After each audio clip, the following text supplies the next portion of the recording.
I am 68 years old. I know I don't look a day over 78. But being 68, if you do the math, it's my 50th anniversary of my high school graduation. And so next month, I will travel back to my high school and we'll have my 50th reunion with a bunch of old friends. And I volunteered to be on the committee. So we've been having Zoom meetings to plan this reunion for the last several months. And can I tell you what a blast it's been to be with friends. A couple of them I've been friends with since third grade, or I should say I knew since third grade. And then we were friends from third grade to 12th grade. And then I haven't seen them, some of them in 50 years. And when we get on the Zoom call, we look a little different. But you can sort of still see, like the guy who was kind of the class clown, always talked, always getting in trouble for talking in class, always telling jokes, hasn't changed a bit. And the guy I knew since third grade, who was very shy and very sweet and very studious, he became a history professor. And he sort of hasn't changed a bit.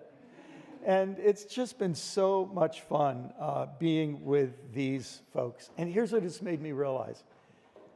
The little me from third grade, who was friends with Lee in third grade, he's still inside me. And still inside of Lee.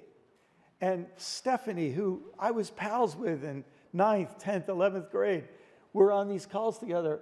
And the 10th grade Stephanie is still in there, and the 10th grade me is still in there.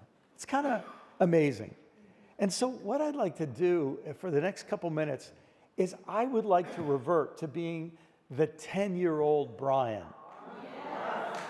And I'd like to talk to all the 10-year-old versions of you. And I'd like to just have a talk among us kids. Is that all right? I am just starting to figure something out. And here's what it is. When we kids showed up, the grown-ups had the world arranged the way they liked it for a really, really long time. And our parents and our teachers, they made a little place for us kids, but the grown-ups ran everything beyond that. And they kind of set the world up in ways that don't make a lot of sense to me as a kid. My parents and grandparents tell me of a time before cell phones and televisions and telephones and electric lights. And in one way, the world has changed a whole lot, but the grown-ups have had a very, very long time to make the world just the way they want it. They created these things that I don't really understand that well, but I know they're out there. Things like courts and corporations and stock markets and prisons and Supreme Courts and all these sort of things. Really don't make sense to me. They also made these things called racism and social class and poverty, and all kinds of discrimination between people for all kinds of crazy reasons. Who they love, what color their skin is, what kind of car they drive, just all kinds of things that as a kid for me doesn't make sense, and I hope it never ever makes sense to me.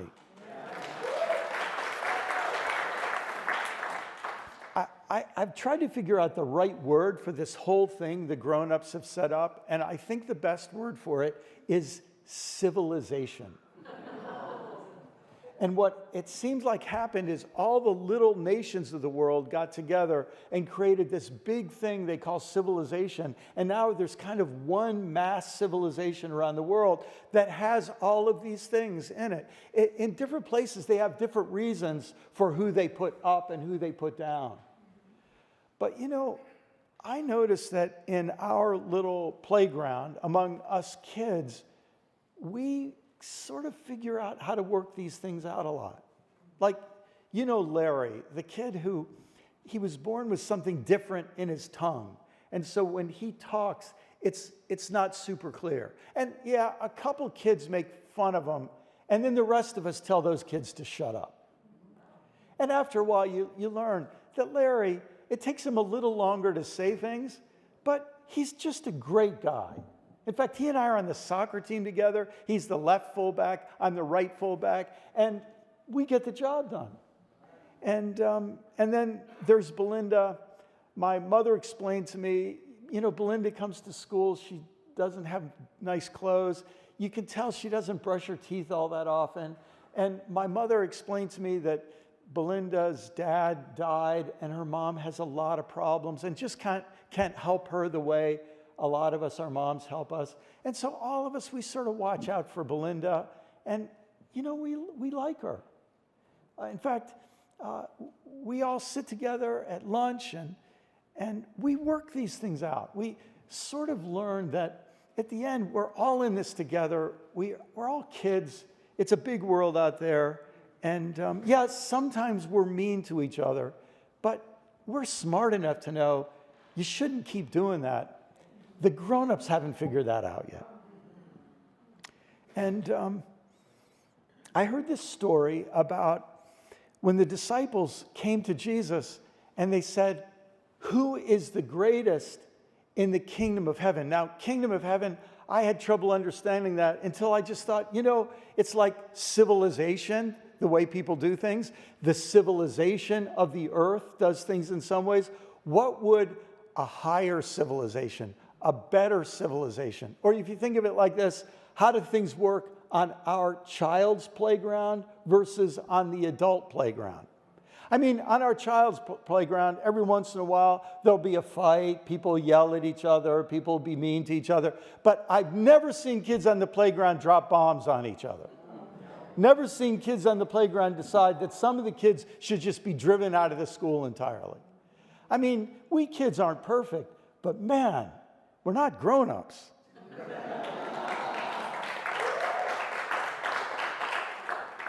And so the disciples say to Jesus, which one is the greatest? My mom taught me and my brothers and sisters something. She said, comparison is the thief of joy. She said, whenever we're comparing, his piece of cookie is bigger than mine. Whenever we're comparing, we're not having fun. And so she taught us, it's just stupid to compare. The disciples, these grown-ups, they're thinking, who's got more importance? Who's greatest? And so Jesus, he calls this kid, a kid named Baruch. He said, hey, Barry, come over here a minute. And he sits down Barry on a rock next to him. And all the disciples are standing around. And Jesus says to them, if you want to understand this, you are in the totally wrong playground. You're trying to get up. You're trying to get higher. You're trying to get greater. Said, what you got to do is start growing down.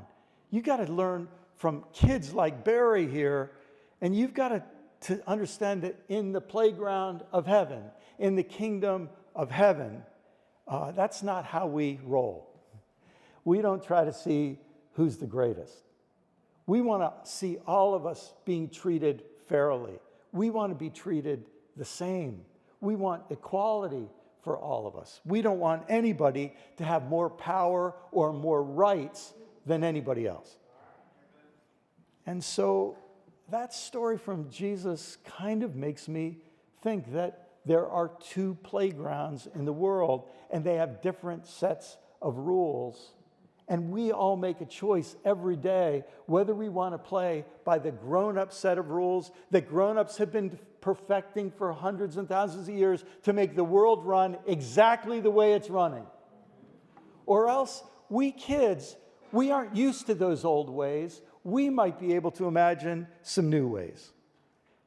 Jesus said one other thing that really was interesting to me. He said, whoever welcomes one little child welcomes me. And I thought, what does welcome mean? Welcome means when you welcome a child, you make the child feel safe and wanted. Whoever makes one child feel safe and wanted, that's what this thing is about. Stop arguing, he's saying to these grown-up disciples. Stop arguing about who's the greatest. What a stupid thing to do. He says, instead, decide to make each other feel safe and welcome. Safe and welcome. You know, I look at the news sometimes, and grown-ups in many places around the world are multiplying their weapons, and they're multiplying their wars, and they're living by revenge, and they're killing children, and they're killing parents. They are not making them feel safe and welcome. They're only concerned about themselves. They aren't thinking about the well-being and the safety and welcome of children. So kids, we have to be really, really careful.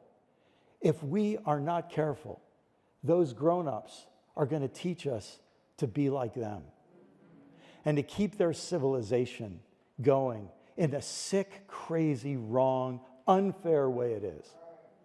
And we kids have to dare to believe that we could live another way, that their way of doing things isn't the only way to do it.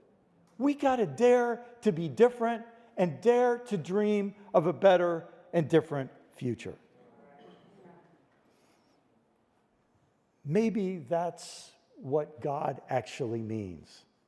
God is that dream of a different way to live where all children are safe and wanted. Amen.